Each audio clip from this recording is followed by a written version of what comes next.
So, my fellow Americans, ask not what your country can do for you. Ask what you can do for your country. We choose to go to the moon in this decade and do the other things, not because they are easy, but because they are hard.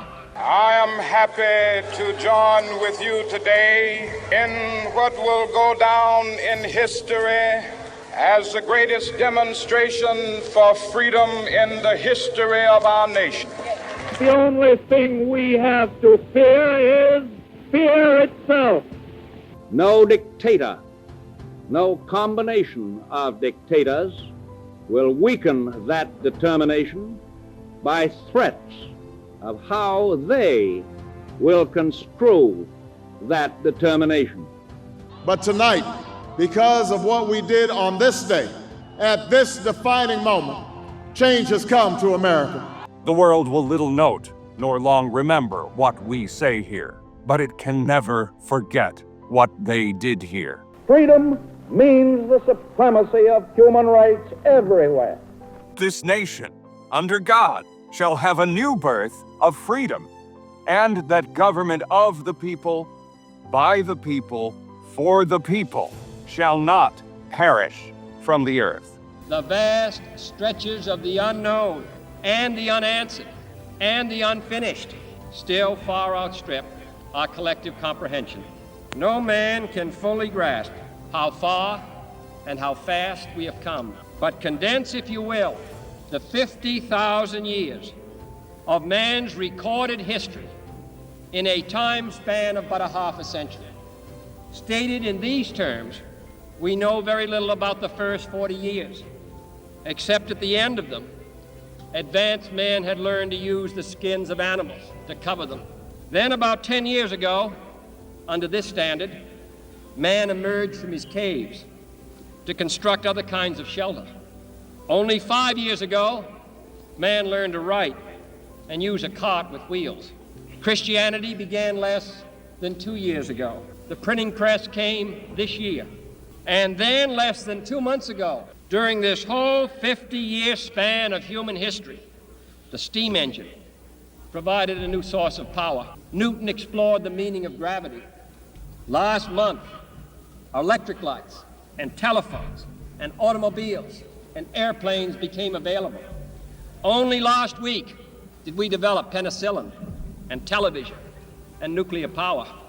And now, if America's new spacecraft succeeds in reaching Venus, we will have literally reached the stars before midnight tonight.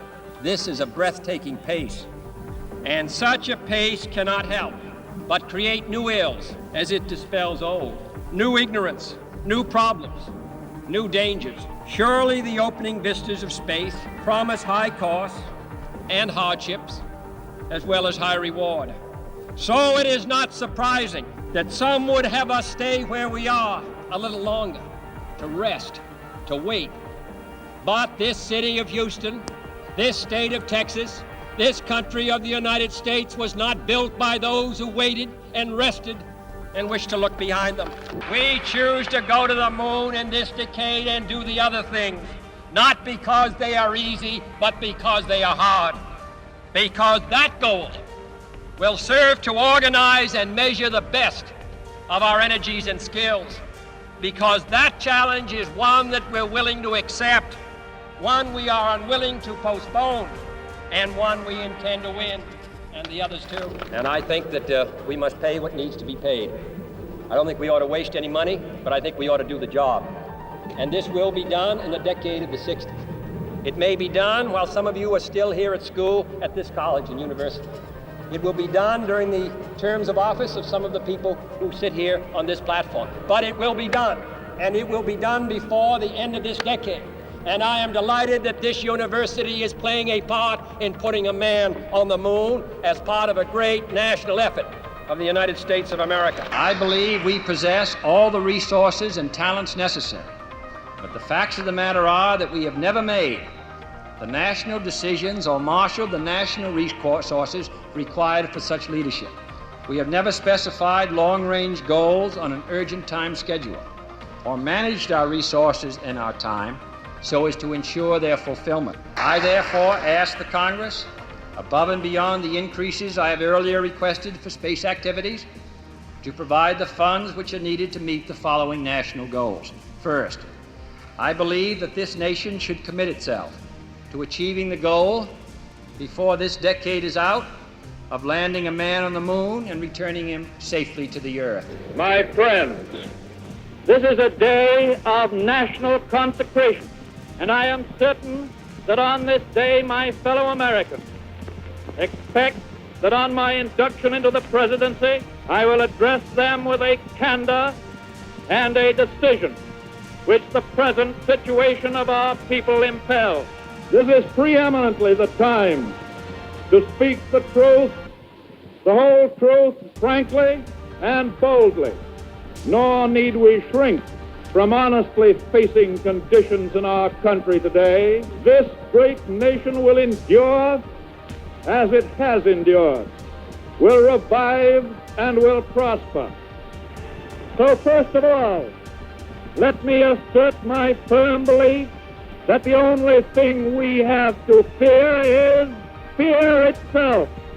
Nameless, unreasoning, unjustified terror, which paralyzes needed effort to convert retreat into advance. In every dark hour of our national life, a leadership of frankness and of vigor has met with that understanding and support of the people themselves, which is essential to victory.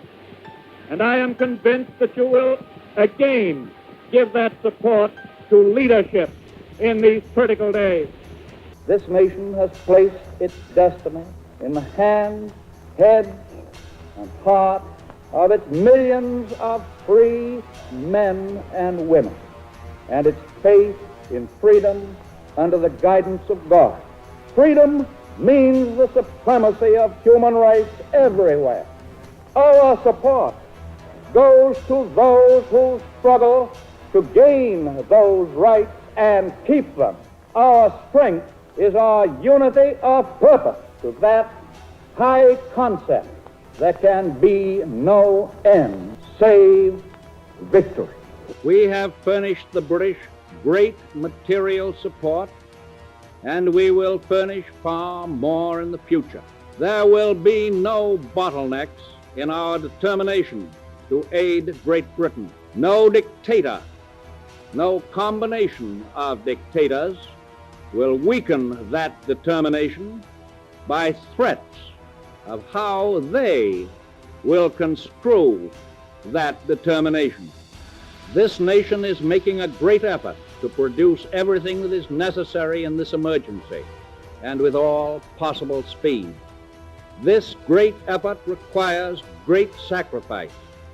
The nation expects our defense industries to continue operation without interruption by strikes or lockouts.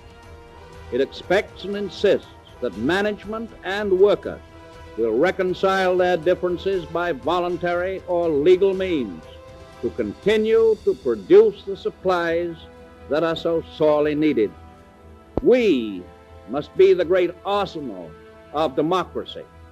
For us, this is an emergency as serious as war itself.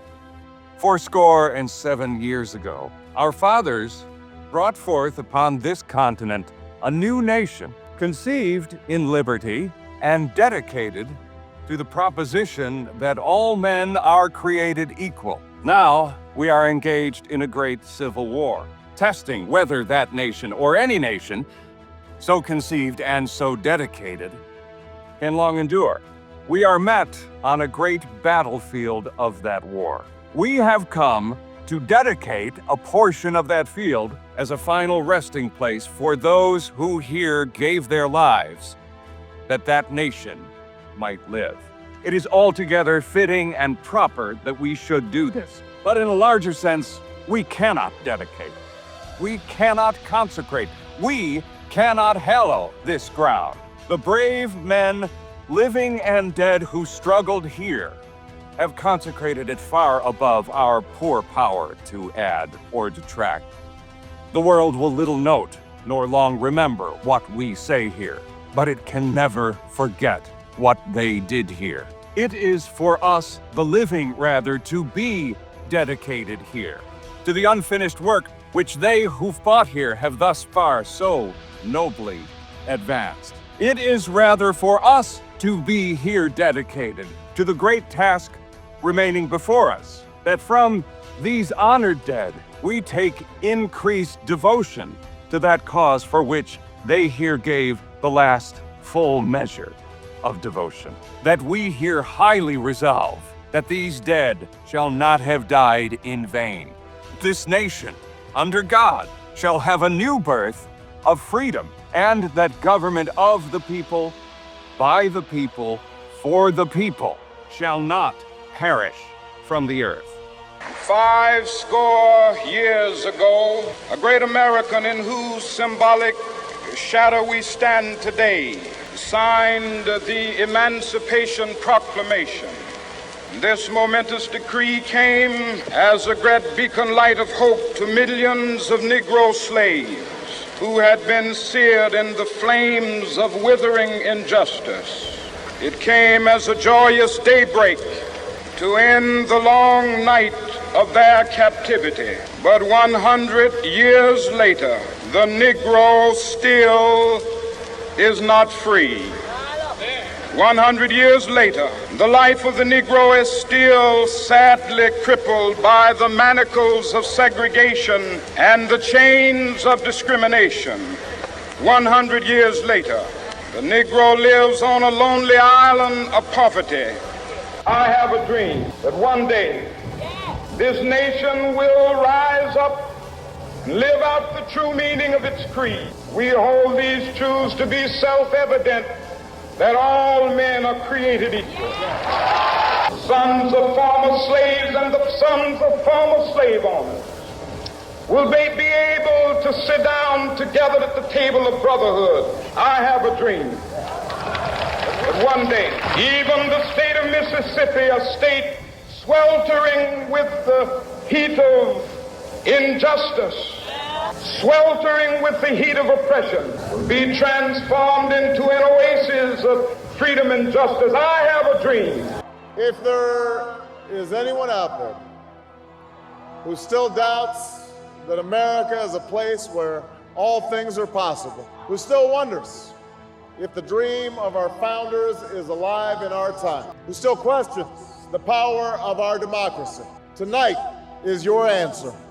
It's the answer spoken by young and old, rich and poor, Democrat and Republican, black, white, Hispanic, Asian, Native American, gay, straight, disabled and not disabled, Americans who sent a message to the world that we have never been just a collection of individuals or a collection of red states and blue states. We are and always will be the United States of America. But tonight, because of what we did on this day, in this election, at this defining moment, change has come to America. Even as we stand here tonight, we know there are brave Americans waking up in the deserts of Iraq, in the mountains of Afghanistan, to risk their lives for us. There are mothers and fathers who will lie awake after their children fall asleep and wonder how they'll make the mortgage, or pay their doctor's bills, or save enough for their child's college education. There's new energy to harness, new jobs to be created, new schools to build, and threats to meet, alliances to repair. The road ahead will be long. Our climb will be steep. We may not get there in 1 year or even in one term. But America, I have never been more hopeful than I am tonight that we will get there. I promise you, we as a people will get there. That's the true genius of America, that America can change. Our union can be perfected. What we've already achieved gives us hope for what we can and must achieve tomorrow.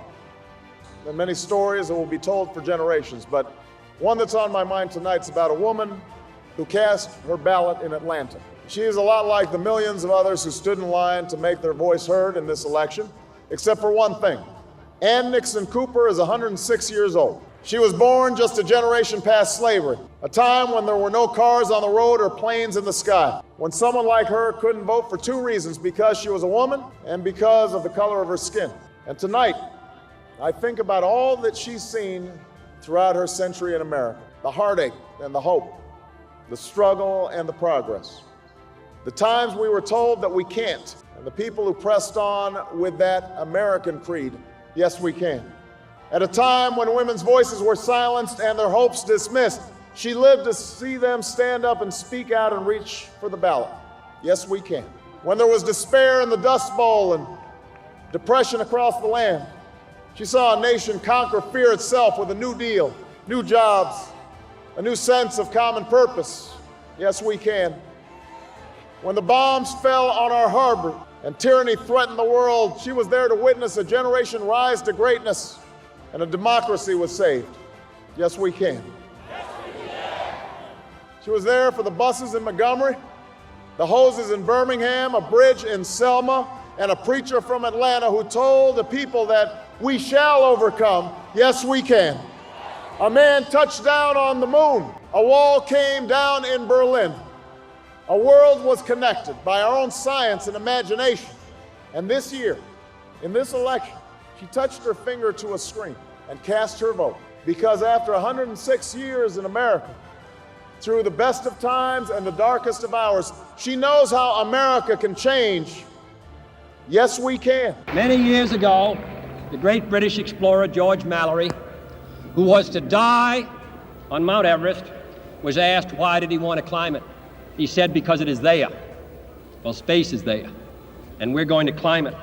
And the moon and the planets are there, and new hopes for knowledge and peace are there. And therefore, as we set sail, we ask God's blessing on the most hazardous and dangerous and greatest adventure on which man has ever embarked.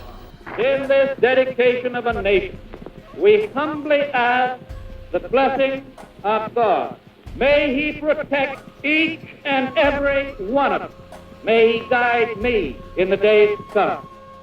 We will be able to speed up that day when all of God's children, black men and white men, Jews and Gentiles, Protestants and Catholics, will be able to join hands and sing in the words of the old Negro spiritual, free at last, free at last, thank God Almighty, we are free at last. America, we have come so far. We have seen so much, but there's so much more to do. So tonight, let us ask ourselves, if our children should live to see the next century, if my daughters should be so lucky to live as long as Ann Nixon Cooper, what change will they see?